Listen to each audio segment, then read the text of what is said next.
Hemos visto ya las culturas prehelénicas, que aparece en esa línea del tiempo lo primero, a la izquierda. En la época oscura se da entre 1100 a.C. y 776 a.C., con la llegada de los dorios, que comienza esta época oscura, que se ha llamado así por ser un periodo de decadencia económica y cultural, que duró hasta el año 750 a.C. y de la que no nos quedan fuentes históricas, por eso se le llama oscura, porque no se sabe nada de ella. Luego, en cuanto a la época arcaica, que sería la siguiente etapa, se da entre los siglos 8 y 5 a.C. En esta época los contactos comerciales en el Mediterráneo permitieron a los griegos conocer el alfabeto fenicio que adaptaron a su lengua. Los habitantes de las polis se reunían en diferentes festividades religiosas y deportivas. Fue en este momento cuando surgieron los Juegos Olímpicos, llamados así porque se celebraban por primera vez en la ciudad griega de Olimpia, en el 776 a.C. Comienza la colonización griega del Mediterráneo y en torno al Mar Negro, debido a que las tierras de Grecia no eran buenas para el cultivo, y también debido al aumento de la población. Muchos griegos tuvieron que abandonar por esto sus tierras de origen para ocupar otras tierras, ya lo comenté en el primer vídeo. La zona más importante de colonización griega en el Mediterráneo fue el sur de Italia y Sicilia. A toda esta zona se le llama la Magna Grecia. También llegaron a las costas de la península ibérica, es decir, la nuestra, la península ibérica, y hacia oriente se expandieron por las riberas del Mar Negro. La colonización griega fue pacífica. El lugar que abandonan los griegos, que iban en busca de nuevas tierras, se conoce como metrópoli, y los territorios que conquistaban eran su colonia. Y ahora vamos a pasar a la época clásica. La época clásica se da en los siglos V y IV a.C. y es el periodo de mayor esplendor de la antigua Grecia. Destacan dos polis de las que ya hemos hablado, que son Atenas y Esparta. Uno de los acontecimientos que tiene lugar durante este periodo fueron las guerras médicas entre griegos y persas. Los griegos, como habían ocupado extensas tierras en el Mediterráneo, pronto entraron a rivalizar con los persas. ¿Recordáis que los persas conquistaron Mesopotamia acabando con el imperio mesopotámico? Estas disputas entre los griegos y los persas dieron lugar a las guerras médicas, que son diferentes guerras. La primera de ellas se dio en el año 490 a.C. y en ella los persas, comandados por el rey Darío, intentaron conquistar Grecia, pero los atenienses los derrotaron en la batalla de Maratón. ¿Os suena de algo eso de maratón? Claro, las maratones son las carreras de 42 kilómetros y su nombre viene de ahí, de la batalla de Maratón, y es que tras la victoria, Filipides, un soldado griego, corrió 42 kilómetros de distancia desde la distancia que hay entre Maratón y Atenas, para comunicar la victoria. Así que ya sabéis de dónde viene la palabra maratón. La Segunda Guerra Médica termina con la derrota de los griegos en la batalla de las Termópilas. Jerjes se había reencarnado en un dios. Artemisia no confiaba en nadie. Limpió el palacio de todos los aliados de Jerjes.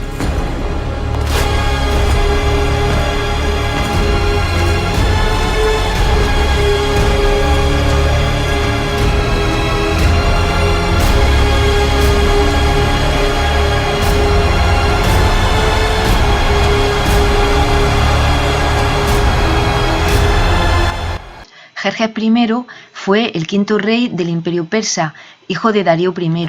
En la Segunda Guerra Médica trató de vengar la derrota de Darío I en la Primera Guerra Médica. Esta Segunda Guerra Médica termina con la derrota de los griegos en la batalla de las Termópilas. La última Guerra Médica, la tercera, acaba con la batalla naval de Salamina, donde los griegos vencen finalmente a los persas. Las siguientes guerras que tienen lugar después de las guerras médicas son las guerras del Peloponeso. Tienen lugar también en esta etapa clásica. Estas guerras no se dan entre Grecia y otro pueblo, sino entre griegos. Son guerras civiles. Se dan entre Atenas y Esparta. Atenas y Esparta comienzan, tras las guerras médicas, a tener gran rivalidad. A rivalizar a ver quién es la mejor. En Atenas, en esta época, destaca Pericles, que mandó construir el famoso Partenón que hemos visto al comienzo de nuestros vídeos, en honor a la diosa de la ciudad, Atenea Parteno. 500 años antes de nuestra era, un joven demócrata gobernaba Atenas, una democracia, con el inmenso imperio persa casi junto. El gran rey Darío manda construir su suntuoso palacio en Persépolis. En algún lugar de Oriente viven Buda y Confucio. Pero regresemos a Grecia. En el año 450, Sócrates tiene 20 años. Pericles tiene 45.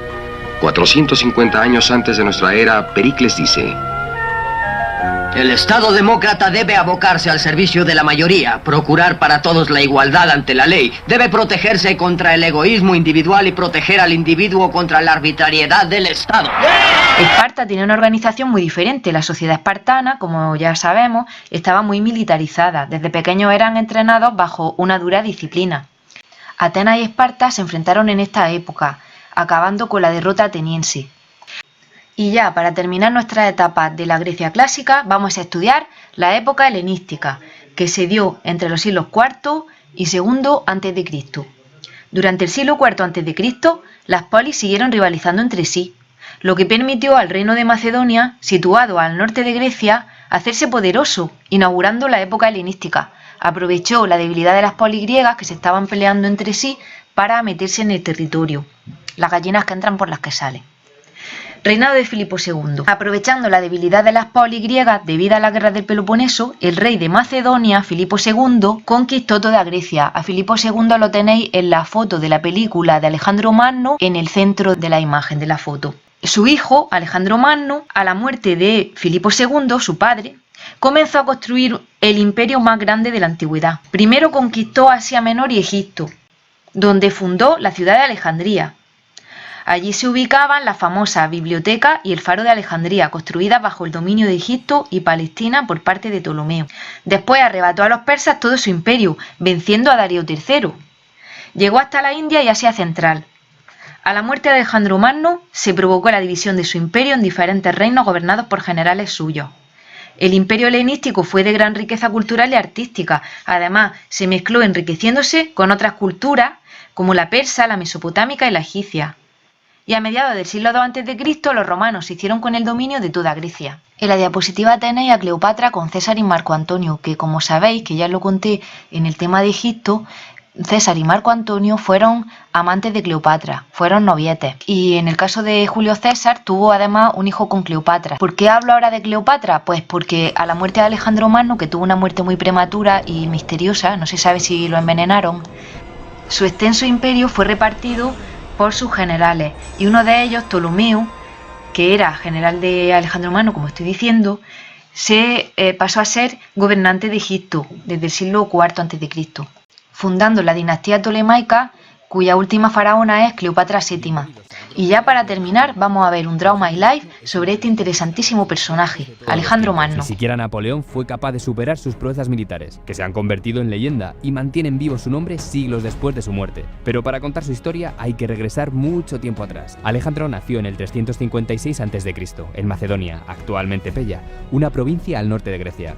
Su padre fue Filipo, uno de los guerreros y militares más grandes de su tiempo, conquistador y fundador del reino de Macedonia. Su madre, Olimpia, se dedicó al culto de Dionisios, ya sabéis, el dios del vino y el éxtasis. El futuro de Alejandro parecía el mismo que el de cualquier príncipe, pero no lo fue. Su madre solía contarle que su verdadero padre era Zeus, el rey de los dioses, que la había fecundado transformado en serpiente.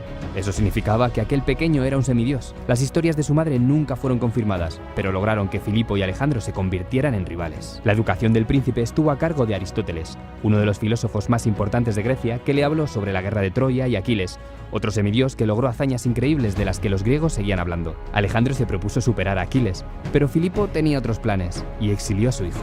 Alejandro volvió a Macedonia poco tiempo antes de que Filipo fuera asesinado por un miembro de su guardia personal, y a los 20 años ya era líder de uno de los ejércitos más poderosos de Grecia, que, gracias a su ambición de poder y gloria, motivó para conquistar Persia, aquel imperio que su padre jamás pudo vencer. Así comenzó un viaje de 11 años para Alejandro y su ejército de 30.000 hombres, con los que superó todo tipo de obstáculos y logró lo que ningún otro militar. Conquistó alrededor de 5 millones de kilómetros desde Grecia hasta Afganistán. Fue nombrado señor de Asia y faraón de Egipto. El éxito de Alejandro se debió en gran medida a su determinación, valentía, audacia y un carisma que mantenía motivados a sus hombres, además de sus técnicas brutales temidas por cualquiera que se atreviera a enfrentarlo. Pero con el tiempo, el ego y la soberbia se adueñaron de Alejandro. Se convirtió en un tirano que mataba a cualquiera que estuviera en desacuerdo con él, incluso a sus propios soldados.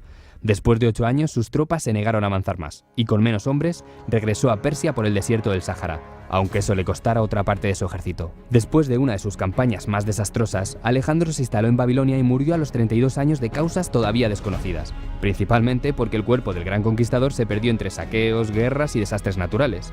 Hasta la fecha, los arqueólogos e historiadores siguen buscando sus restos. Alejandro Magno unió mundos, mezcló el Oriente con el Occidente, inspiró a otros militares y estrategas como Julio César, Aníbal, Napoleón y George Washington, y finalmente logró lo que tanto deseaba, la inmortalidad.